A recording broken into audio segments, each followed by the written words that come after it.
Magandang umaga mga kaibigan. So tignan nyo naman bala ito. So ano naman ba ito? Tinawag ako ng mga tao ko. Kasi meron daw magbibenta ng unit niya. Kaya sabi ko, anong unit ba yan? Paglabas ko, unang kita ko, akala ko, Motorstar ito. Kasi tignan nyo bala, grabe na yung effort ng Motorstar para magmukhang click yung unit nila. Tapos yung owner nito ay ginawang Motorstar yung Honda Click niya. Kaya dito sa itsura pa lang parang tabingi na ako. Tapos nirepaint pa na hindi maganda. Tapos tignan nyo bala guys yung tapalodo oh. Hindi aligned. So paano ba ito? Paano ko prepresyohan ito? Kaya sabi ko sa kanya, pag ibibenta niya talaga ito, hindi ko na mabibenta rin ito. So posible, kung magkasundo kami sa presyo, ay ipapagamit ko lang ito sa shop dito para meron silang service. Kasi tignan nyo bla, meron pang pangalan, Pink Venom. So grabe naman oh, naisip niya pa yon. Pinangalanan yung motor, Pink Venom. Ang galing din oh. Kaya sabi ko, pwede kong i-take advantage yung paglo-load ha. Buti naman ito. Mababarat ko talaga ito. Pero kung nakikita nyo guys, medyo pagod talaga yung unit na to. Yung ball race niya ay sira pa. Yung manubela nito pag nag-front brake ka ay sumasayaw. Parang hihiwalay ito sa motor. Tapos yung center stand niya ay sobrang tigas. So normal issue naman talaga ng click yan. Pero syempre, gagamitin natin yan para matawaran pa natin ito ng malaki. Anyway guys, yung may-ari ay nasa loob ng sticker shop ko. Kasi shy type daw siya. Ayaw niyang sumama sa video kaya sabi ko okay lang ito. So suki pala siya ng Smart, Globe tsaka TM.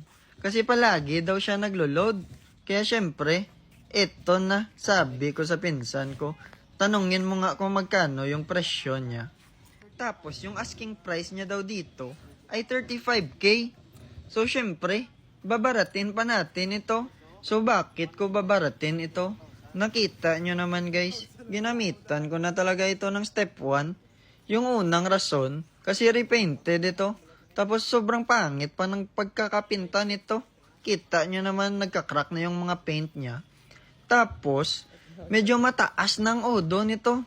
Parang nilibot na nito yung Pilipinas kasi yung odo niya ay nasa 142,000 na.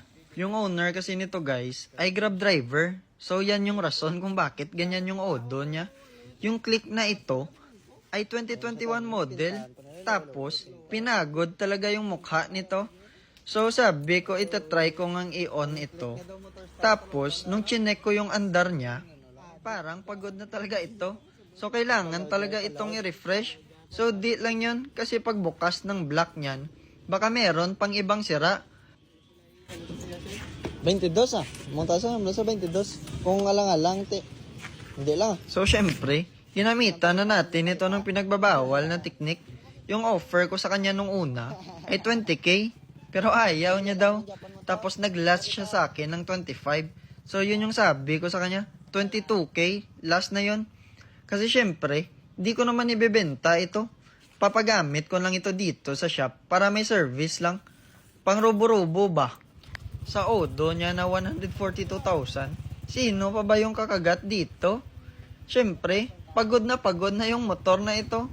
So gagamitin na lang ito sa pagkuha ng stocks at saka pag-deliver nito sa mga customer namin.